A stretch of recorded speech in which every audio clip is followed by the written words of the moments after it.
Alors, dans la palette page, vous allez demander de faire un nouveau gabarit. Donc, menu de la palette page, nouveau gabarit.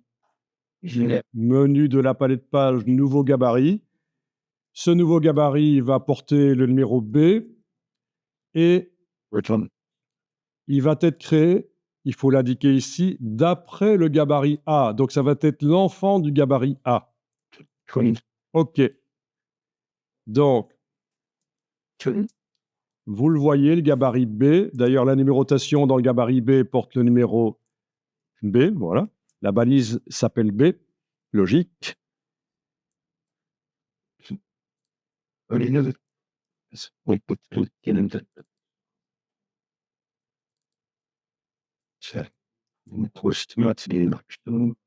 En ce qui concerne son nom, je vais peut-être aller modifier son nom en sélectionnant le gabarit et retourner dans le menu, cette fois-ci jusque option de gabarit pour B gabarit. Et le nom, à la place de gabarit, je vais lui dire que c'est sans filet. Voilà, OK. Il s'appelle sans filet. Et dans ce gabarit B, logiquement, maintenant, je vais supprimer le filet. Ce qu'on voit là vient du gabarit A. D'ailleurs, ça se voit ici. Sur la vignette du gabarit B, j'ai la lettre A. Forcément, c'est l'enfant. Le B est l'enfant du A. Il reçoit tout ce qui est dans le A. Pour pouvoir supprimer une des choses, il faut que je déverrouille. Parce que tout ce qui vient du gabarit A est verrouillé. Et déverrouiller, c'est sur PC, touche CTRL, SHIFT et cliquer. Et je vais ici sur le Mac faire commande Shift et cliquer sur le filet là au-dessus. Et il ne veut pas fonctionner. Pourquoi? Si on avait le temps, je vous laisserais chercher, mais dans la palette des calques, c'est parce que le calque qui contient le filet est verrouillé. Voilà. Donc, je déverrouille le calque, numérotation et filet. Donc, c'est CTRL SHIFT clic, commande SHIFT clic sur le Mac. Je touche suppression et voilà, le gabarit B n'a pas de filet. Je vais aller voir la page qui posait problème, c'est la page 4 qui utilise le gabarit A. Et je vais déplacer la vignette du gabarit B en cliquant simplement comme ça une fois sur elle. Je vais la prendre et la déplacer sur la vignette de gabarit 4. C'est le gabarit B. Il n'y a pas le filet, ça se voit déjà sous la vignette. Et voilà.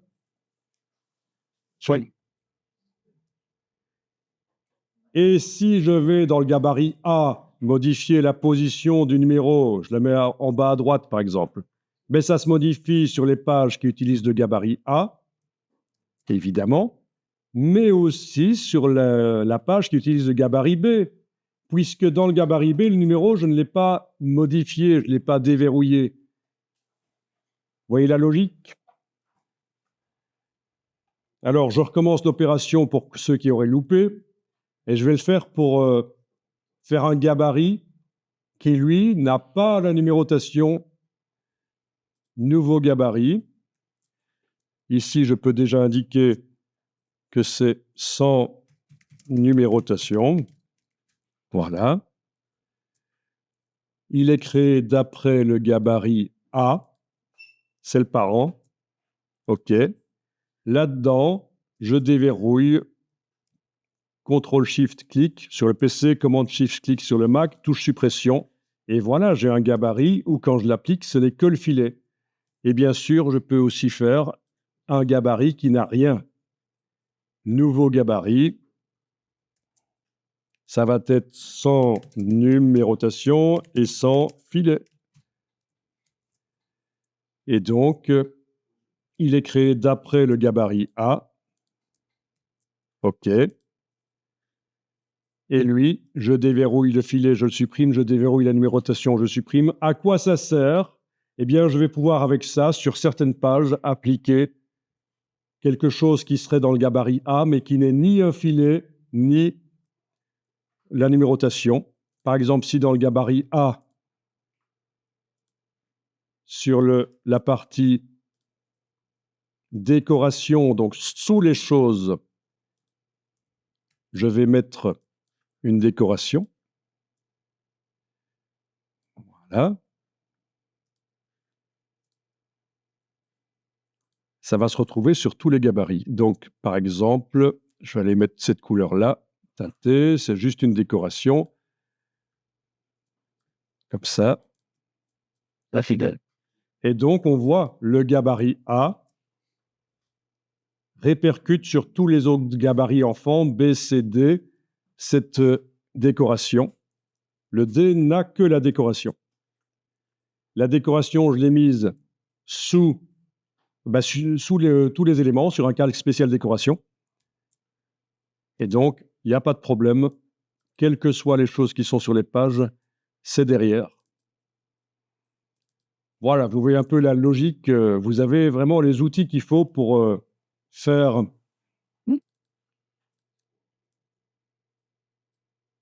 des mises en page. Donc, petit détail que je vous montre, vous n'êtes pas obligé de le faire. Je suis dans le gabarit A. Je vais créer, dans la palette des calques, un calque spécial que je vais appeler fond gris.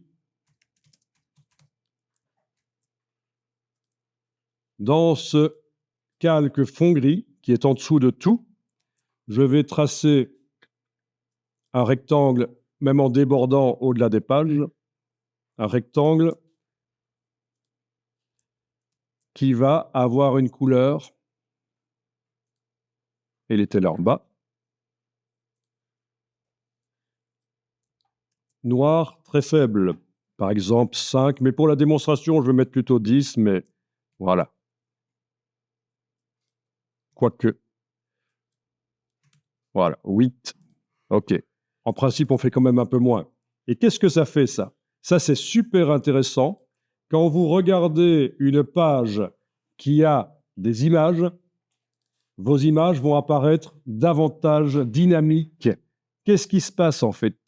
Ça salit le papier. Ces 8% d'encre noire que j'ai mise dans le fond gris salissent le papier, sauf à l'endroit des images.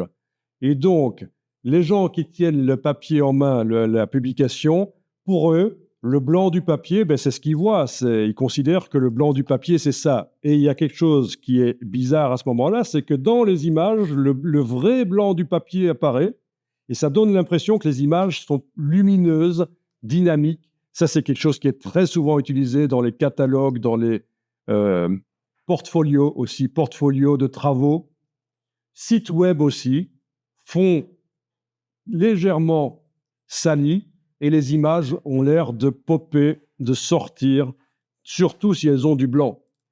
Voilà, et c'est super simple à faire, il faut juste y penser.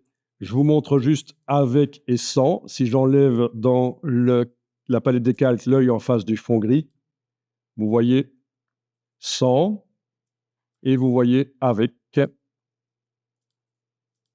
Donc les images ne se modifient pas, les blancs des images sont plus lumineux, ça se voit surtout sur celle-ci, où on a, voilà. Évidemment, je l'ai fait un peu trop fort. En réalité, il faudrait quand même y aller mollo. Ceci dit, dans des catalogues de photographes, du fond gris vraiment visible, où ça se voit que c'est un fond gris léger, ça se fait. En plus, ça fait référence aux photographes, tout ce qui est gris. Voilà. Peut-être que juste 4% de noir, ça suffit pour amener ce côté intéressant. Sauvegarder le document. Dieu marche.